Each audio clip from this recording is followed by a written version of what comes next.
This morning, a 71-year-old man took his last breath.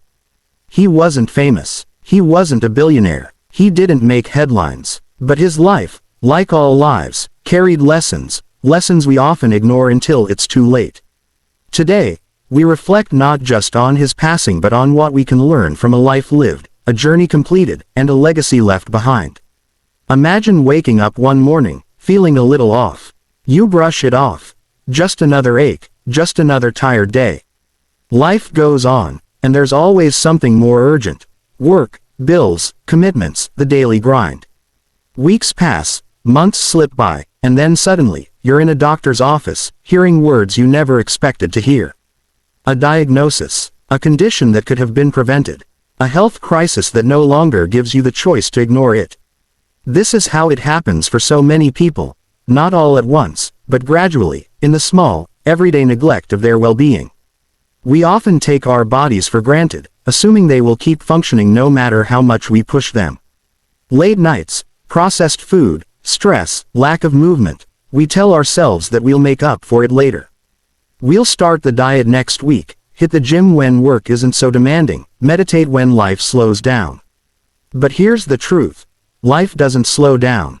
The world keeps moving, responsibilities keep piling up, and our bodies keep absorbing the weight of our choices. By the time we realize the damage, it's often too late to undo.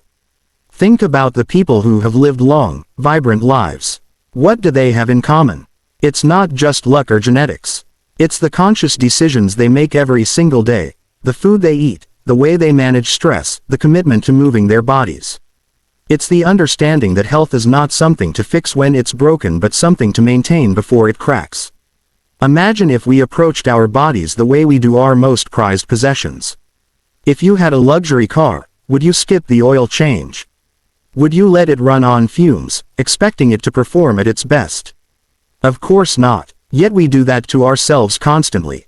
What's more important than wealth, career, or ambition if your body fails you before you can enjoy them? Picture yourself at 70, 80, 90 years old. What kind of life do you want to be living? Do you want to be active, traveling, playing with grandkids, and making memories? Or do you want to be in and out of hospitals, looking back at years of poor choices with regret? The future you want starts with the decisions you make today. It's not about perfection, it's about consistency. Small, daily actions that add up. Choosing real food over processed junk, taking that walk instead of staying on the couch, getting rest instead of pushing through exhaustion. These are the moments that shape the life you'll live decades from now. And that brings us to something just as crucial: time. Time is a resource we assume we have plenty of, yet it's the one thing we can never earn back. We spend our days planning for later, postponing our dreams, telling ourselves there will always be more time. More time to start that passion project, more time to travel, more time to call that old friend, more time to say, "I love you." But how many times have we heard stories of people who thought they had time, only to have it ripped away unexpectedly? We live as if we are immortal, as if we'll get unlimited chances to do the things we want.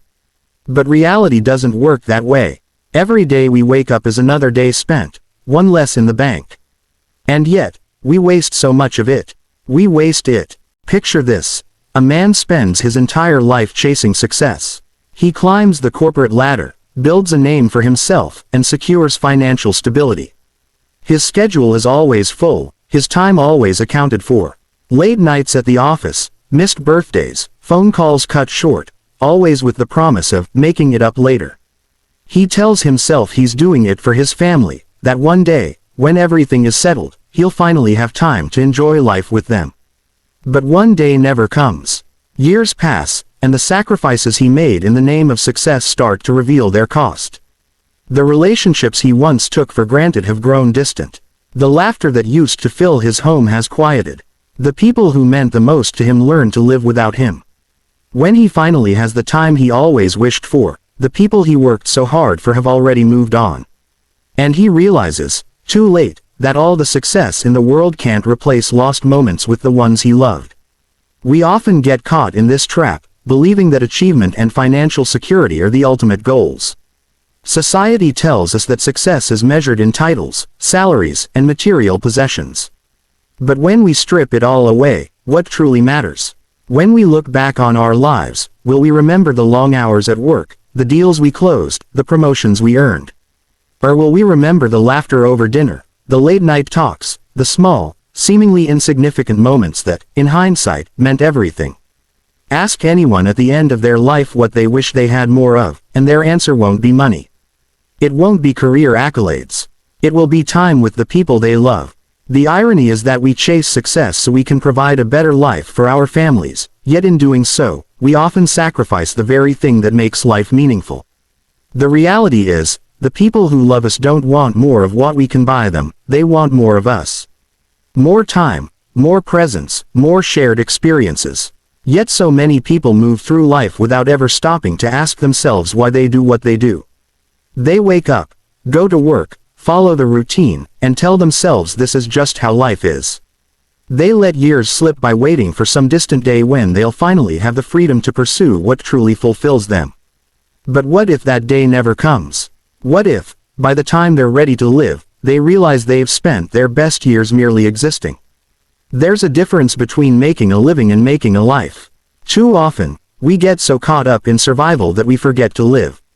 We follow a script written by expectations. Go to school, get a job, work hard, retire, and assume that somewhere along the way, happiness will just happen. But happiness isn't a destination, it's a choice we make daily. It's in the passions we pursue, the risks we take, the moments we embrace.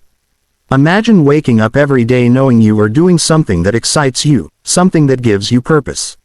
Imagine looking back on your life and knowing that you didn't just go through the motions, you truly lived.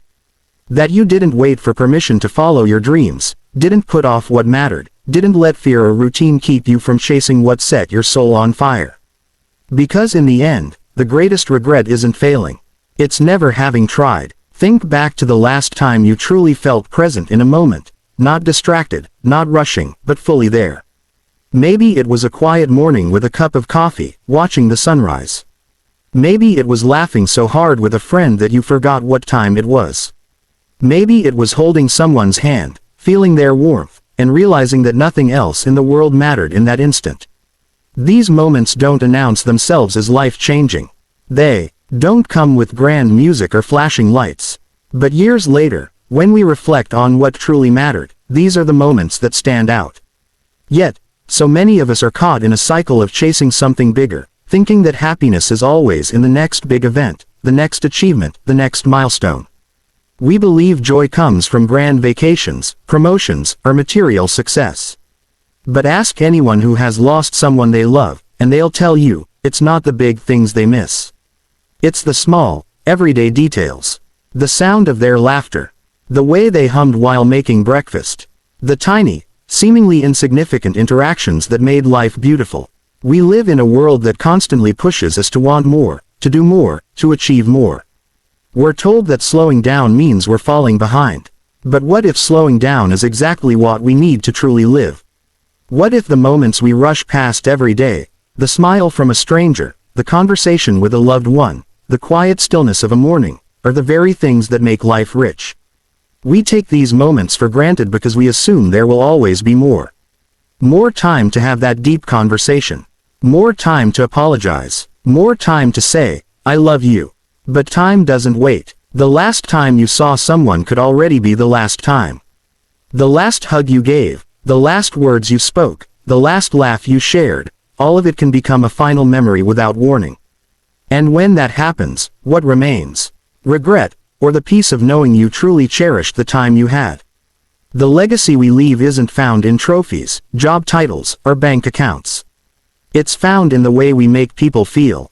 It's found in the kindness we show, the love we give, and the way we make others feel seen and valued. People won't remember what you owned, they'll remember how you made them feel. Did you make them feel heard? Did you make them feel loved? Did you make their life a little brighter just by being in it? There's a reason why, at funerals, people don't stand up and talk about someone's financial success. They don't talk about how many hours they worked or how much money they made. They talk about the impact they had on others. The kindness they showed, the laughter they shared, the way they made the world a little better just by being in it. That is what truly matters. We spend so much time building a life that looks good on the outside that we forget to build one that feels good on the inside. But at the end of the day, what will matter most is not what we had, but who we were. Not what we accomplished, but how we loved. Not how much time we spent working, but how much time we spent living. The choice is ours. Every day, we decide what kind of memories we create, what kind of presence we bring into the lives of those around us, what kind of story we leave behind. And if we choose to truly see the beauty in the small things, to give love freely, to make every moment count, then no matter when our time comes, we will have lived a life worth remembering.